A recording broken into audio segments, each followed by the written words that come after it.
শ্ৰী অনুৰাম বৰুৱা তেখেত এজন মুক্তিযোদ্ধাৰ এই অঞ্চলৰ বিভিন্ন সামাজিক অনুষ্ঠানৰ লগত তেখেত জড়িত আৰু তেখেত বৰ্তমান একেবাৰে অসুস্থ অৱস্থা আছে। আজি এমাহ দিন ধৰি এই সম্পৰ্কত অৱশ্যে প্ৰশাসনক জনোৱা হৈছিল। অৱশ্যে প্ৰশাসনে সময় পালে আহিম বুলি কৈছিল, কিন্তু আহিব নোৱাৰিলে বা অহা নাই। গতিকে তেওঁ এই ইমান দিন ধৰি অসুস্থ হৈ আছে আৰু সেই ক্ষেত্ৰত প্ৰশাসনক আমি সহায় বিচাৰিছো আৰু তেখেতে মুক্তিযোদ্ধাৰ পেঞ্চন লাভ কৰি আছে আৰু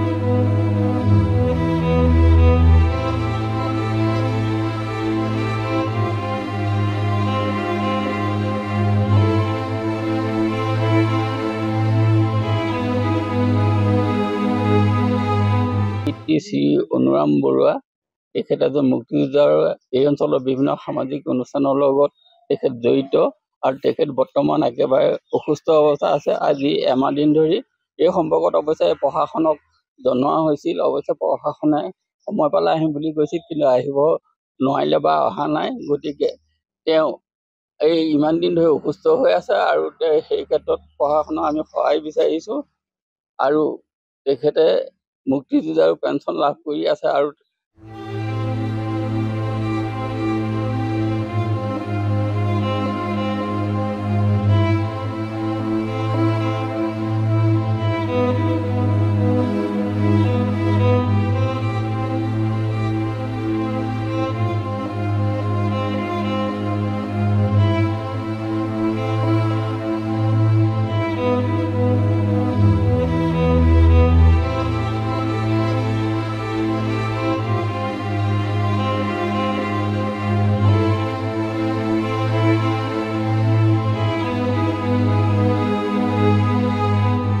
শ্ৰী অনুৰাম বৰুৱা তেখেত এজন মুক্তিযোদ্ধাৰ এই অঞ্চলৰ বিভিন্ন সামাজিক অনুষ্ঠানৰ লগত তেখেত জড়িত আৰু তেখেত বৰ্তমান একেবাৰে অসুস্থ অৱস্থা আছে। আজি এমাহ দিন ধৰি এই সম্পৰ্কত অৱশ্যে প্ৰশাসনক জনোৱা হৈছিল। অৱশ্যে প্ৰশাসনে সময় পালে আহিম বুলি কৈছিল, কিন্তু আহিব নোৱাৰিলে বা অহা নাই। গতিকে তেওঁ এই ইমান দিন ধৰি অসুস্থ হৈ আছে আৰু সেই ক্ষেত্ৰত প্ৰশাসনক আমি সহায় বিচাৰিছো আৰু তেখেতে মুক্তিযোদ্ধাৰ পেঞ্চন লাভ কৰি আছে আৰু